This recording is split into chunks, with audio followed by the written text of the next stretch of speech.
Can you hear me? Yes. Hi, and thank you for joining us today on our third of 5 webinars in our series titled Navigating the Uncharted Waters. My name is Dee Coca, the Chief Evaluation Officer with Sterling International. This third session is titled Reinventing Your Business. I would like to start by introducing my mentor and friend, Ala El-Hawagi. Ala serves as an organizational systems strategist, consultant, executive coach, and organizational development professional. He is the chairman of the board of Sterling International, headquartered in Kuala Lumpur, Malaysia, and the former CEO of Innovative Group, headquartered in Pompano Beach, Florida. Hi, Ala. Thank you for joining me again today. My pleasure. Our webinar today will be divided into 3 parts, just like we did with our last webinar. We'll start with having our discussion on the topic, and then we'll take some questions from the audience. And if time allows, I'll ask for you to give us a brief recap at the end. Sure. Okay, as we continue with our series of organizational immunity, why don't we start by you sharing with us what you mean by navigating the uncharted waters? Now that we covered, thank you, Dee. Now that we covered webinar 1, which was focused on leading through uncertainties, as well as webinar 2, which is reinventing business using the canvas, in a way, what we have introduced is a very important fact. And this important fact is that our societies, communities, organizations, individuals must be ready to change. Okay, it's very clear by now. Change is hard. We all know that. Transformation is even harder. Okay. By understanding how we experience change, we can make sense and lead ourselves and our organization successfully through the changes happening nowadays in our work, as well as our personal lives. As you already know, the changes that we have been forced to cope with are considered what we call C, a significant emotional event. A significant emotional event can be defined as the event that will force you to change, where you have absolutely no control. And those comes in 2 packages, personal and professional, of course. So whether our viewers are being impacted by changes at the personal level, or they are impacted by things at work, I trust that in these survival tips that we're going to share today, they may find some comfort, hopefully, that will help them navigate much easier. And our discussion today will have key concepts and understandings, as I always do. Let me share with you some of these suggestions, if you will, to keep in mind as we're going through today's webinar. Number 1, the framework relies heavily in the organizational agility. Again, some people believe that organizational agility is only something designed for small organizations or for specific industries. I trust that that's a myth. Okay, organizational agility applies to every organization in every industry with any size. So the focus needs to be in a continuous series of nudges, as we talked before, to adjust very quickly to the dynamic change that we are facing today. The second point I want to make before we'll move on, that the implementation success would rely heavily in the command center team's contributions that we talked about last time. Who's in your command center? What are their knowledge, skills, and abilities? Are they covering the different layers of the organizations? Are they covering the different functions of the organizations? And are they contributors or comfortable enough to share their contributions? So continue to evaluate and adjust that command center as you see fit. The third one, which can be obvious now, that ad hoc responses will never work. It has never worked on peaceful times. It may push the business forward, but it been proven not to work over a span of time. Definitely, it doesn't work during times like this. So organization must build the necessary groundwork for today and tomorrow based on that. Another point is in monitoring the new dashboard that we have talked about in both webinar 1 and webinar 2. the organizations need to focus to a great extent on the implementation. And in that implementation, they need to be reflecting on what I call the 3F. They need to be fair in their expectations. They need to be friendly in their communication, but they must be firm in the implementation. So anything in the dashboard that requires implementation, we need to be really firm about it, particularly that has been designed by and gone through the command center. As leaders, our teams, and this is really an important fact, and I want all the leaders listening to us today to pay attention to this. Your teams will never move faster than you do. One more time, your teams will never move forward faster than you do. What that means is that you really need to be evaluating yourself every step of the way. Here's a tip to do that. Okay, you need to ask yourself this question every day if you can. In my current state, will I follow me? The way I appear, the way I react, the way I interact with others, will I follow me? Am I looking at someone that's worth following? And be honest, be in perspective.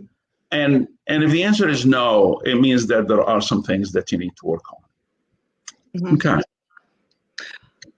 Like in our last webinar, I really liked that you had the Reinventing Business Canvas, because we received a lot of positive feedback on it because it was simple and customizable, and it was addressing the business community's current needs. Can you share with us a similar tool or a concept that can be used to navigate what you're calling a significant emotional event? Well, thank you, and thank you, viewers, for those that reached out to us and really admired what we did with the Canvas last time.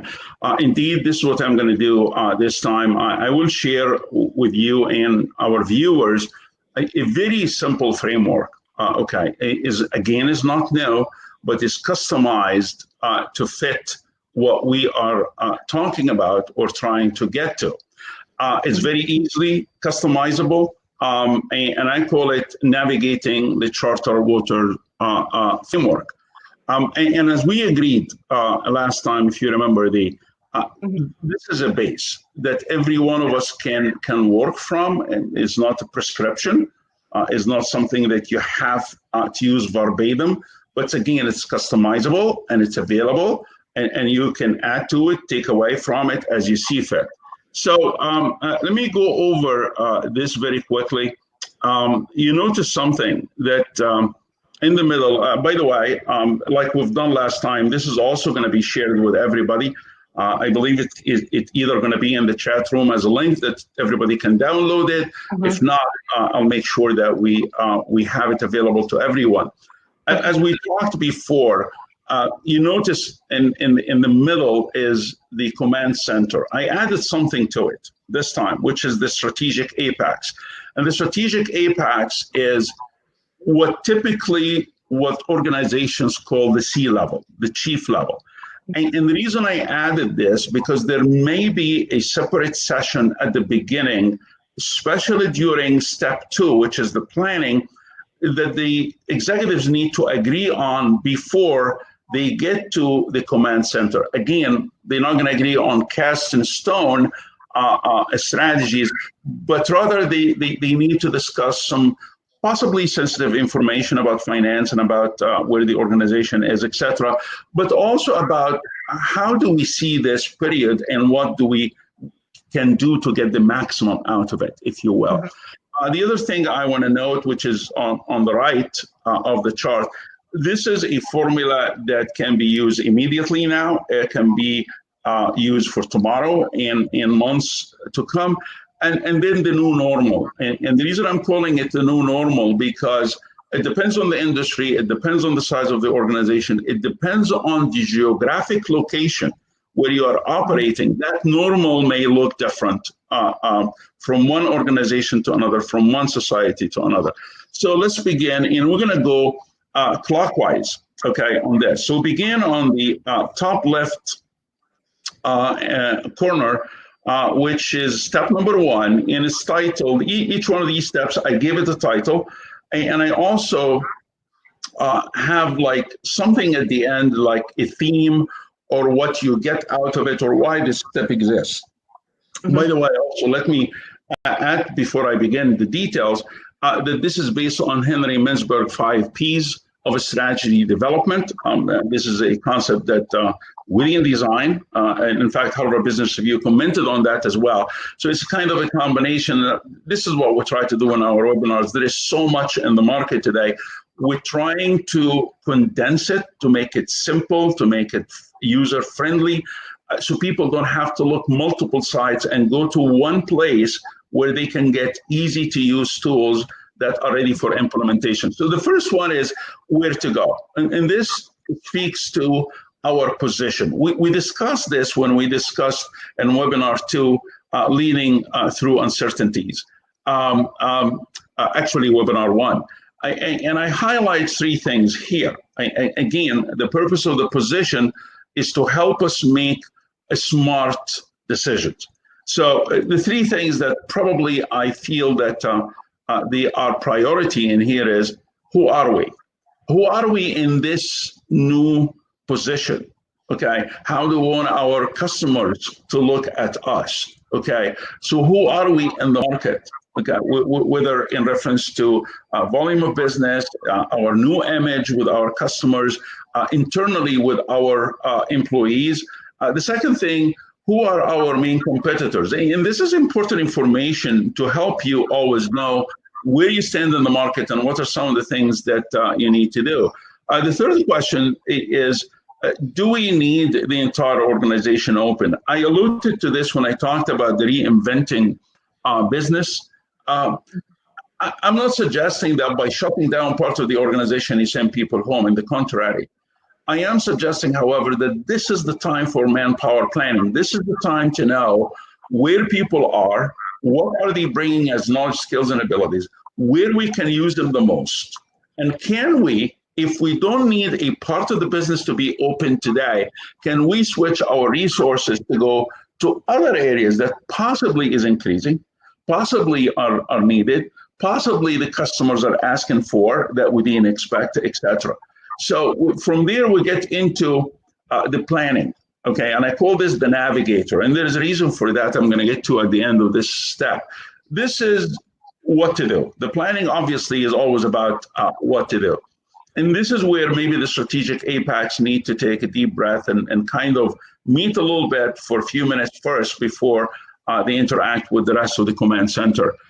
Some of the things we need to be looking at in the planning section is what's the organization plan for bouncing back? Remember that most organizations today are talking about bouncing back. They're not talking about how to face what we are facing, because that's kind of a deja vu. Nonetheless, I give this a 70-30%, and as you're going to see in question 3, but at least we need to focus on how we're going to bounce back, whether next week or the week after or next month, a plan to get us to the position that we hope to attain, our new position, how it's going to look like, and what's our plan to get us there. Now, what type of plan are you using? And when we talk about strategic planning, there are lots of myths about what strategic planning is and how does it look like. Maybe the current state does not require a strategic plan. It requires just an articulated plan. So this is really what you need to come up with. Could be Canvas, it could be other tools, where this is our plan for the next 3 months. And you need to articulate it where everyone in the organization, everyone in every department knows exactly what they need to do in order to deliver the expectations as stated and clearly defined in the new dashboard. What are our strategic differentiation based on what the market, the customers have told us today? Are we getting the understanding that we may have new strategic differentiation that we were not aware of, but the circumstances kind of help us to explore and look at? Engaging the workforce used to be, okay, do it if you really want high sustainable performance. Right now, we don't have a choice. There is no choice of of anything but engaging the entire workforce. This may lead, by the way, and this is really the great news. As we go through all these things, and when the dust is settled, and everybody kind of went back to whatever new position we have defined, or the new normal, as we call it, you may discover that you have taken some steps towards organizational transformation. And this is very exciting news, because I hope that businesses are not going to really wash this away and move on with business as usual without having the time to analyze this and say, this is becoming a leverage point. How can I build around that? How can I build around those transformation symptoms that we start seeing in the organization? Again, to do that, you really need to have folks with trained eye or no eye that can look at things and say, this is something new here. What do I need to do here to build around that or to build on that? The last one, does your plan ensure the balance, and that's kind of building on question one, between today's needs, which is organizations now are looking at that as 30% or less, versus tomorrow's direction, which really taken 70-75% of people's thinking. Once you've done that, let me go back. The reason I call it the navigator, because as you already know, at Sterling International, we designed this online navigator, if you will, based on the Sterling criteria that we discussed last time: leadership, strategy, knowledge management, customers, workforce, operations, which is the core and support processes and the business results. We've designed this navigator, and we have tested it, and we have used it with clients based on a lot of research for the last 30 years, where it gives the organization the pulse of where they stand today. It's in English, but we translate it into Arabic, and it's in the process of being translated into 2 more languages this year. So we're trying to help organizations by looking at the navigator and say, where do we stand? What are some of the areas that we need to work on once this, whatever we are in, is gone? The third stage is what we see. And what we see is, as I always say, I can stand in front of you and you can never tell anything about me except the logistical part, how I look and what I'm wearing. But in order for you to understand my behavior, to understand how I react and interact with others, you need to put me in a group, in a team, in an organization. So the culture is something we see, is something we feel, is something that gives us a lot of reading on how the folks in the organization are living. So this is important, because once we understand our culture DNA, it becomes a competitive advantage. This is one of the, I won't call it the easiest to build, but it's a challenging to build. Nonetheless, it becomes a huge competitive advantage in the market today. And I wish businesses will pay a very close attention to this, because they can use it tremendously, from our experience working with organizations, tremendously in becoming the employer of choice, in becoming the entrusted organization in the market. And we're going to be talking to a great extent about this in webinar 4. But for now is, how do we see ourselves in the world? Our own perspectives of how we see ourselves, our organization, our teams, our functions, and how we see outside the walls of our organization. What's our perspective of the world and the market that we are operating in? The second piece is, which is really an exciting index, called the collaboration index. And as you already know, we use this with some clients, and it's really a wonderful measure on what is the level of collaboration in your organization. You know, collaboration is one of those buzzwords that are used heavily these days in the organization. Most people may not be able to define it because they always talk about cooperation as collaboration, but the two words are worlds apart. But how does it look in your organization? And is there something that you can do to make this one of your leverage points that you can build around. Lastly, and we're going to elaborate on this greatly next time, is where are we prepared culturally to face today, tomorrow, and the new normal?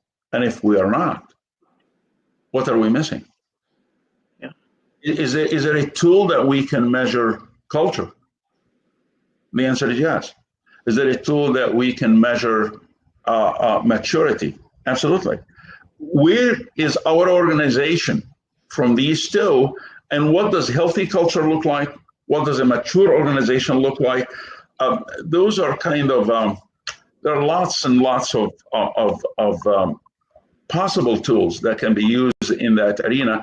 But again, I want to leave this till next time because we're going to elaborate. That's the core of next time is really to talk about the culture. From there, we move to step number 4 to follow the flow of what we started, which is deploy. And deploy is really about what we discussed last time, which is reinventing business using the business canvas. And in there, I chose 3 questions that are really critical out of the canvas. Number 1 is, what's our monitoring dashboard look like? And please, leaders, if you haven't prepared or you are in the process of preparing your new dashboard, make it very quickly, make it delineated all the way to the front line, and find an easy to follow way to monitor the implementation of the dashboard.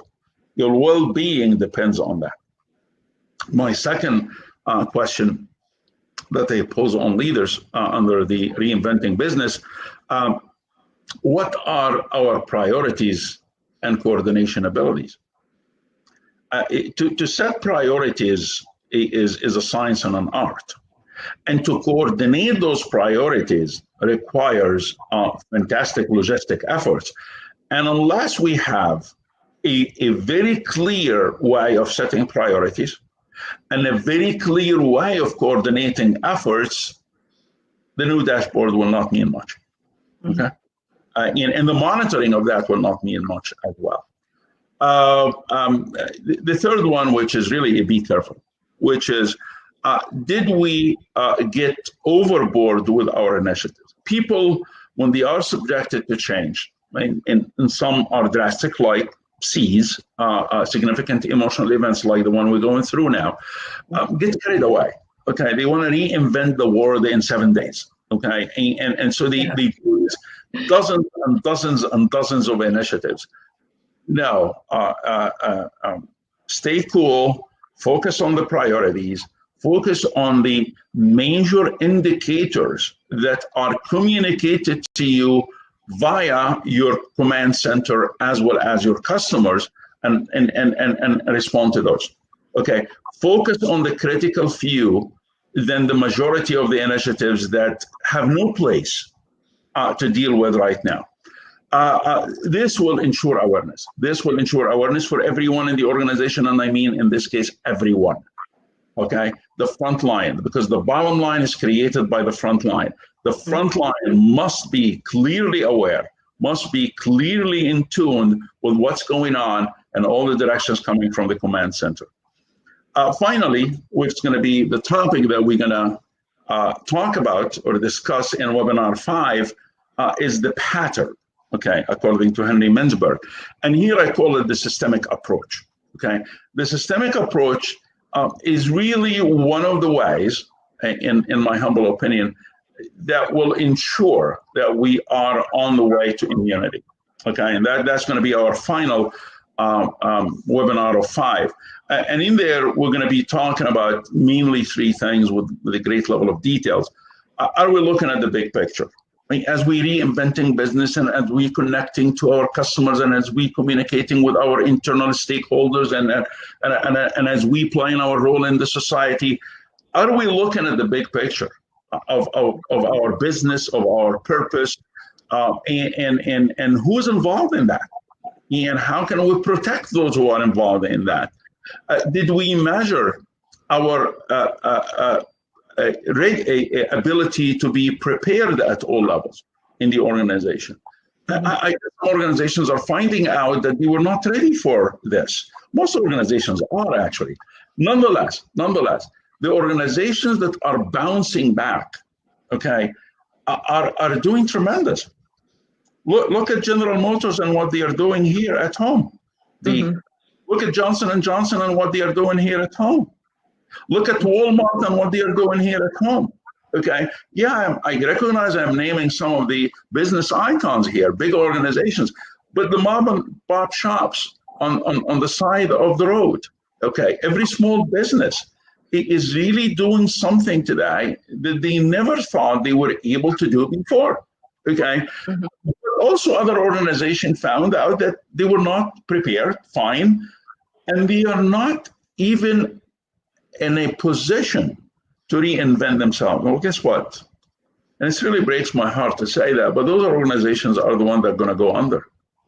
Those are organizations that are not able to really focus on the change as it happens and what they need to do with that change. Generally speaking, they were able to navigate through minor changes, but now that we all subjected to this significant emotional event, I think it's kind of doing a lot more than exposure. And if we're talking about tomorrow and the new normal, the questions becomes what projects do we need for sustainability? And this is a strategic level thinking. Okay, you were able to navigate through uncertainty. You were able to bounce back. Okay. But what can we do as we are looking at those leverage points that we discovered during those time of change? And how can we, through our knowledge and understanding and experiences, create projects or create a dashboard that ensures that sustainability? And that this is really one of the things, as you already know, Dee, in our work with Sterling International, that is very, very exciting and refreshing to be working on. So this is the Navigating Uncharted Waters framework. Again, I hope it's shown now in the chat where everybody can download. If not, we'll make absolutely positively sure that everyone participates in this webinar will get a copy of it in Word and PDF, and because we want you to customize it, we want you to play with it, we want you to go and download the 5 Ps of Henry Mintzberg and see how that can give you a little bit of background to in order to anchor this down a little more. Yeah, what I like about this and what seems to be the common thread throughout every stage here is for me, it always goes back to the communication and ensuring the open two-way communication, but there's so much of it here regarding how much that impacts the culture. And when people are going through times, even when they're just status quo, when they feel like they're the last to know or they're getting pieces of information, that is the torpedoes a culture. So I think it's really important through all aspects, that through every stage of this, it has to be where that communication plan has to be developed very well and make sure that it, like you said, it goes all the way to the front line and back up. So I really like that. Okay, let's see. And I can't emphasize enough what you just shared, Dee. And communication is not only is very critical, but it's how we go about communicating. Okay, how are we open and transparent with our communication? How willing are we to connect with ideas that are not ours but can be intriguing? You know, because every time we are faced with an idea that we have never encountered before, it intrigues something in us. And it's a shame that we let that go away, because that intriguing process that happens is getting us to a new level that is very different than the level we started with when we started that conversation. So I cannot emphasize enough what you just shared, and thank you for saying that communication, and this is why organizations, most organizations, progressive organizations, of course, have communication officer. That's all what they do for a living. They are focusing on communicating internally heavily from top down and right, left, and also communicating externally with customers, with societies, and so forth. Yeah, excellent point. Yeah, I think this is a great way to get started with looking at the big picture and how all the elements connect together to ensure the success of the organization now and in the near future. It's important to reflect on those critical questions to develop the implementation plan. Sure. When it comes to change and transformation, can you recommend a specific tool that is simple and effective in carrying out the needed actions? Okay. We by the way, for those who are viewing us today, I will start recommending tools by name from this webinar, and I'm not promoting those tools. I'm just saying that those tools we have used. They gave us some fantastic results. We have used them with clients of all sizes, all the way from 20, 30 people organizations, all the way to literally 100,000 people organizations, to almost 500,000 people organizations. And we know they work. We know they work wonderful, and we know that they give us the results. They gave us the results we are looking for. I highly, highly recommend for those that want to look at a change platform is to consider ProSci Atkar. Okay, ProSci Atkar is we as you already know, we are certified in ProSci Atkar, and we use their model and their material extremely heavily. And this is an absolute amazing tool that I will encourage everybody to put their hand on. For instance, what Atkar is a model to help you navigate the change successfully in both personal and professional life. Okay, and it doesn't matter whether we're talking about individual and their family, or we're talking about a CEO and a 10,000 employee organization, or we're talking about the CEO of General Motors that has a zillion people working for them. It is so simple and easy to follow. And what I would recommend is begin by buying the book. Just go and buy the book. I think it's like $15, $20, something like that. Order the book, read the book. Okay. I trust that when you read the book, you're going to find in it some tools that you can implement immediately, both at the personal and professional. If you like what you read and you have a couple of dollars that you don't know what to do with them, and you have 3-4 days, then I will highly recommend that you go and get certified in this absolutely wonderful model. So that's what I would recommend for the change management. There are tons of change management models out there. I just felt that this works wonderful for us and our clients. Can you tell us what the acronym ADKAR stands for? Can you break that down for us? Sure. The A stands for awareness. And awareness needs a campaign in the company, in any organization. Why change? Why now? What happens if we don't change? So awareness get to everyone in the organization and help people make the transition and the jump to the new state very quickly. Desire, D for desire, which is really to support and participate in the proposed change. If people do not, if they are not aware, then obviously they're not going to participate nor support. But if they are aware, then there is still be a challenge of why should I buy into it? So desire is one of those that requires articulation. This is where resistance in the organization starts appearing. This is when people start saying things like, everything is going well now. Why change? Okay, we are making money, aren't we? So you need to resist that kind of thinking. And in here, I should say something. Even Atkar, Jeff Hyatt is talking about that.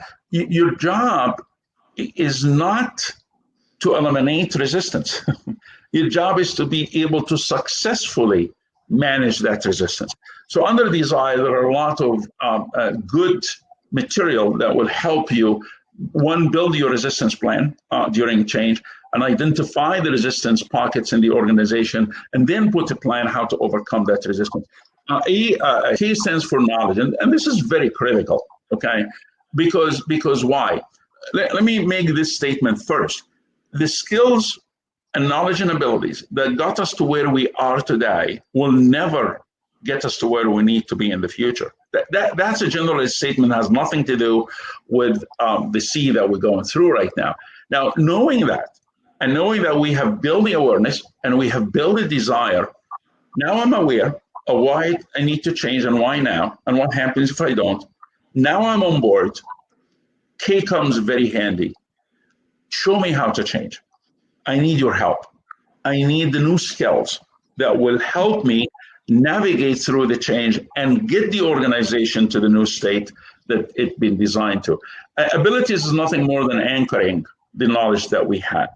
So I need help, or I can say, I know now what to do, but ability is about, I can show you that I'm able to do that, okay? So ability is knowledge in action.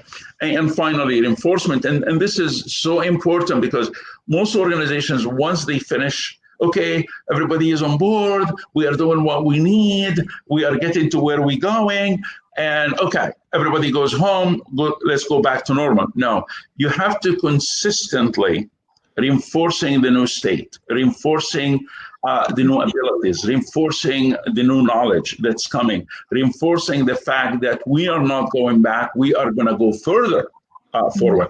Reinforcement, designing a reinforcement that makes sense is very, very important in this stage.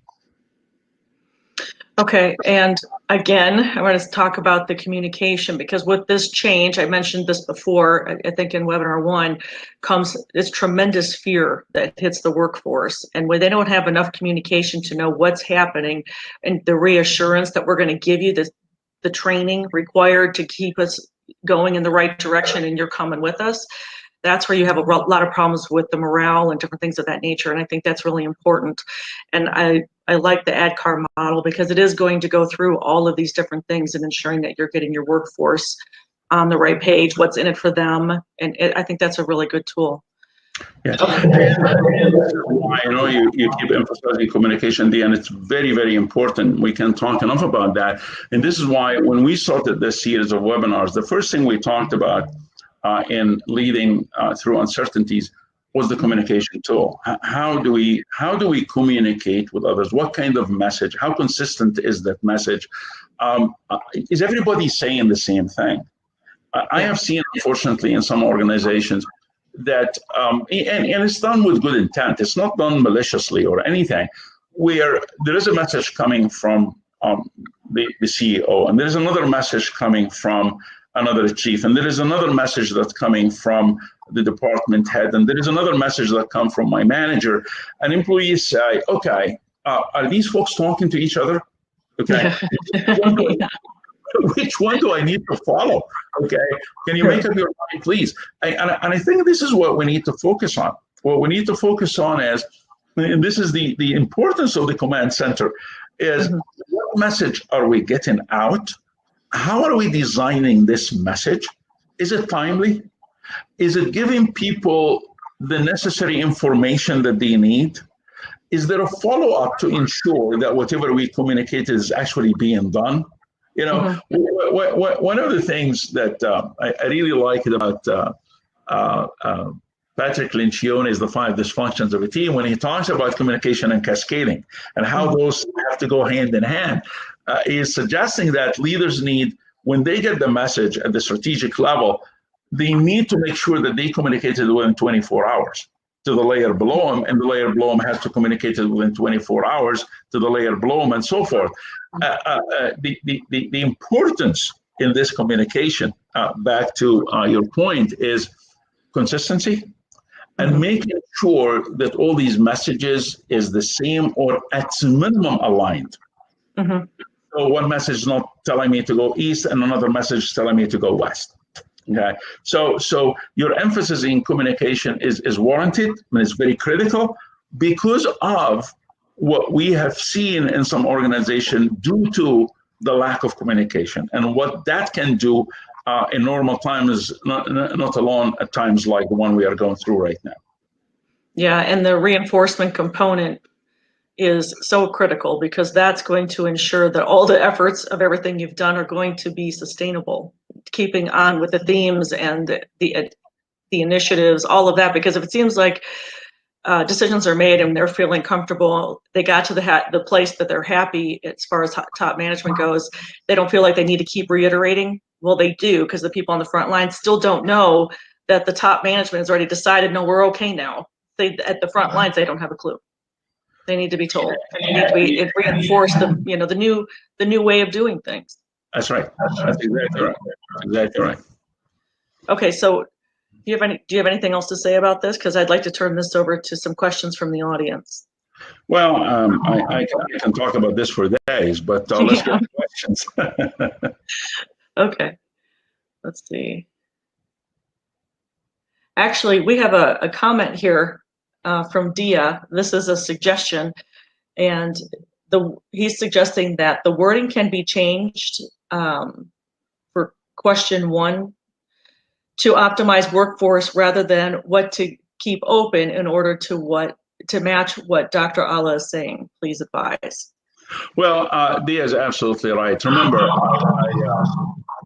when I say, and I think I said that indirectly, but I like what Dia is suggesting, definitely, is the fact that, and I talked about that when we talked about reinventing business canvas, I am 100% for optimization, not minimization.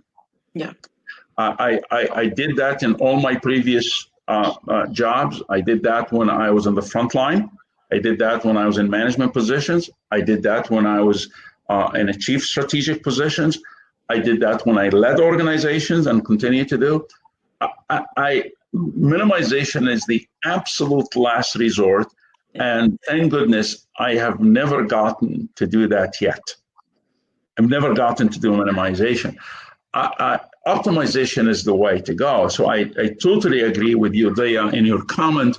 And optimization here is referring to the fact that manpower planning, and that's what I referred to when I said, when you look at your manpower planning and you say, this part of the business is going to slow down for whatever reason, what can I do with the wonderful workforce that we have here where we can put them to maximize productivity in some other area?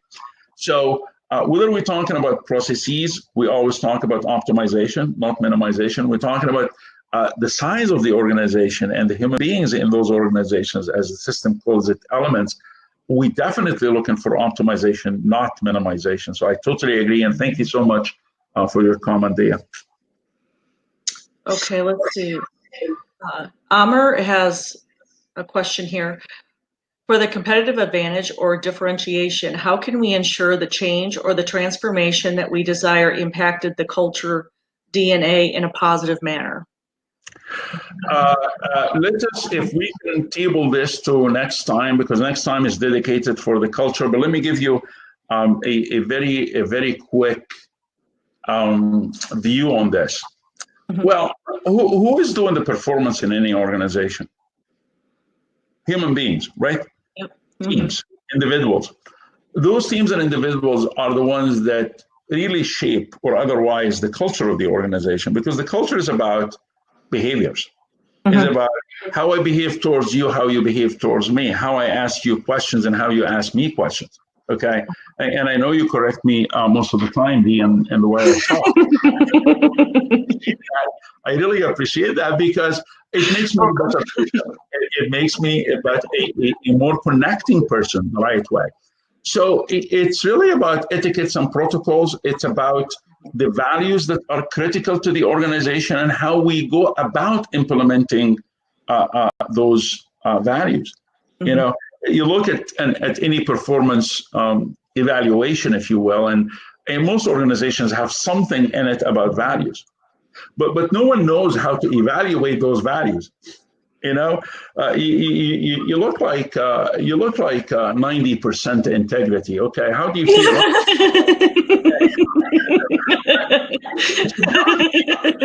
Be like that. There got to be a way to measure that, and here's the filter. We talk about it next time. It's about key behavior indicators, KBI, not KPI.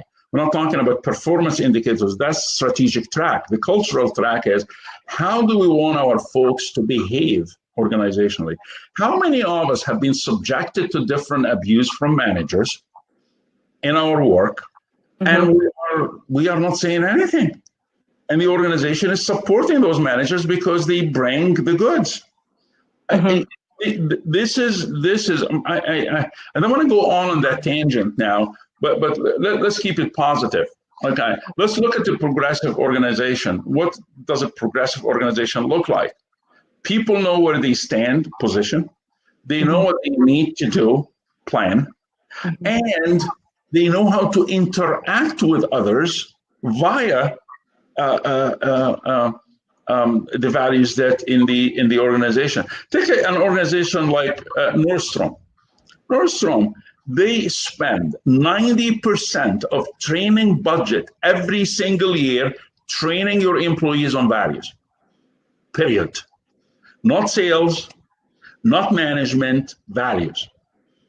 Why? Because to them it's very, very critical to abide by those. And I can take you through a list of organizations that actually spending most of training budget in those. They want to engrave those values in the minds and in the hearts of people. And you ought to do efforts like that. Not to mention, obviously, that you really need to make a coach out of every manager you have to coach their teams on what needs to be done. Okay, here's a question from Ahmed. I think organizations today need to think of driving their businesses in an entrepreneurial way, which we call entrepreneurship with an I, which is characterized by flexibility, cross-function teams, mobility, exploring employees' potentials, and more customer-oriented focus. I believe organizations need to learn entrepreneurship and innovative techniques that one day resulted in building organizations like Google and Apple. What do you think, Dr. Allah? And there's a note here for you. By the way, Sunday became my favorite day as I see you live every week. Thank you, Ahmed. I totally agree about the entrepreneurial part, and I totally agree with that. But let me address the key point that you mentioned. Obviously, everything you said is spot on. But you talked about the innovation, and you mentioned Google and Apple and other companies, and I appreciate that. But let us break down innovation to something a little simpler. Let's call it for now ingenuity. Let us encourage our employees to always look at what they do and come up with a better way of doing it. And through those what I call the little nudges of a change, as employees come up with all these little ideas and they build and they connect those dots, guess what? You're going to have a breakthrough at one point. Obviously, innovation has a technique, and those techniques need to be embedded in the culture of the organization at one point, at least through some folks that can lead that effort. Nonetheless, I am giving you a recipe for simplicity, okay? I always ask the folks I work with, how can we do this better? What do we need to do to improve this? So look at innovation as ingenuity. You may look at it as continuous improvement, and we're going to talk about that heavily in webinar 5. Nonetheless, a point is very well taken.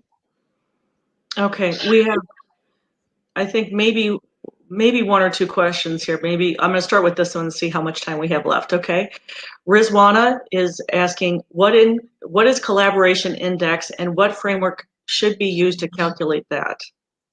Well, I think I'm going to be talking about that next time. The collaboration index is more of a survey per se, and there is an index to it.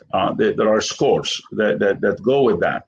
Okay, and it belongs to one of the organizations, so you kind of need to tap into it and get whatever they have.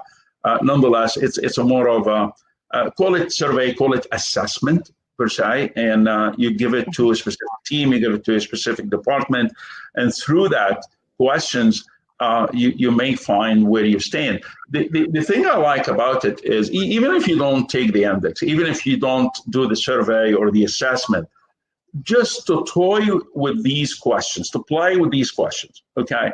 It will open people's minds to some possibilities. Make it a discussion in your weekly meetings. It can be a point. I think there are 15 questions, if I remember correctly. If you do a theme for each 2 or 3 of those questions and discuss them as a part of your weekly meeting, within a couple of months, you've finished the general themes of the collaboration, and then you start looking at some of the things that can measure that, if you so wish.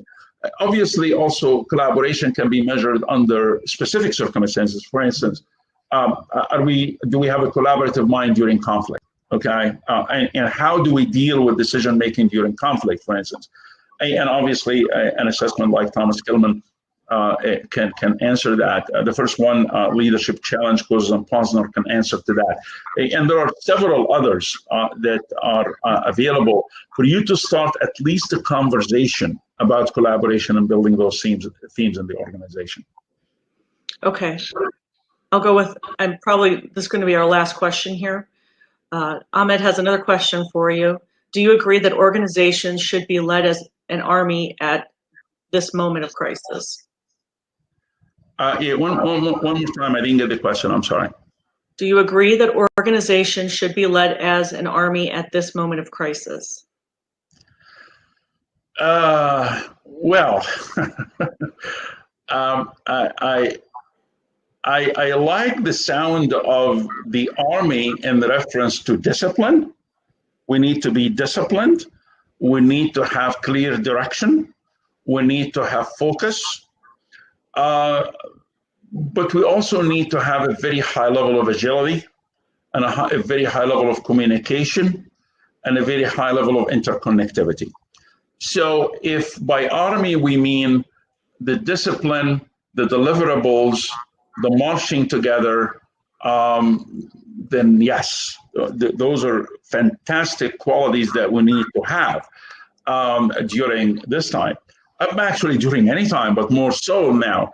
But I want to make sure that everybody hear me say that these need to be coupled with, at minimum, what I called in my first webinar, to become a chief empathy officer. You know, empathetic organizations are more productive than otherwise. Empathetic societies are more productive and more sustainable than otherwise. So how we factor in discipline and focus with agility and empathy is a beautiful balance. Okay. Now that we've got about a little over 5 minutes left, can you quickly give us a summary of the key points from today's webinar? Okay, well, thank you very much, viewers, for your amazing questions. You always surprise me with your wonderful questions. There are 5 points that I'd like to go over very quickly. One is start by designing and communicating the new dashboard. I cannot emphasize that enough. So please, if you haven't done that, you really need to do that. And it needs to be thorough, it needs to be clear, it needs to be empathetic, it needs to be the few critical, etc. The navigating a charter water framework is about position, where to go, is about the plan, what to do, and optimization. Okay, is very critical here. Perspective of what we see, the culture, what to set as a priority, which is deploy, and how to get ready, which is the pattern. My third point, use the change management vehicle, which I highly recommended, ProSci Atkar, or anything that you're already using if you are comfortable with it. More than that, if you are in search for one, please explore ProSci Atkar. My point number 4, as leaders, our team will not move faster than we do. So look yourself in the mirror every day and ask yourself that very, very simple question, will I follow me? And my last point is, which I always say, take great care of yourself. This is not easy stuff. This is tough stuff. Leadership is intense work in normal circumstances. During special circumstances, or as we go through C's, significant emotional events, it is more so than otherwise. So it put a lot of stress on our mental, it put a lot of stress on our bodies, it put a lot of stress on our emotions. So you really have to look at yourself holistically and address all those core intelligences: mentally, emotionally, physically, and spiritually. And the combination of all that will help you to become holistic on the way you look at yourself. And hopefully, in the process of doing that, you will be able to help others and coach others in your team. That's my summary for basically the key points of what we talked about today. Okay.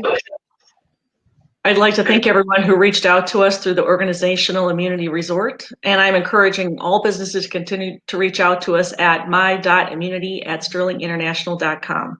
On that note, thank you, Ala, and thank you to everyone joining us today. Since next week is the start of Ramadan, we're changing the day and time to Saturday at 12:30 p.m. Cairo local time for the 4th and 5th sessions in our 5-part webinar series. See you then. Thank you. Bye, everyone. Thank you.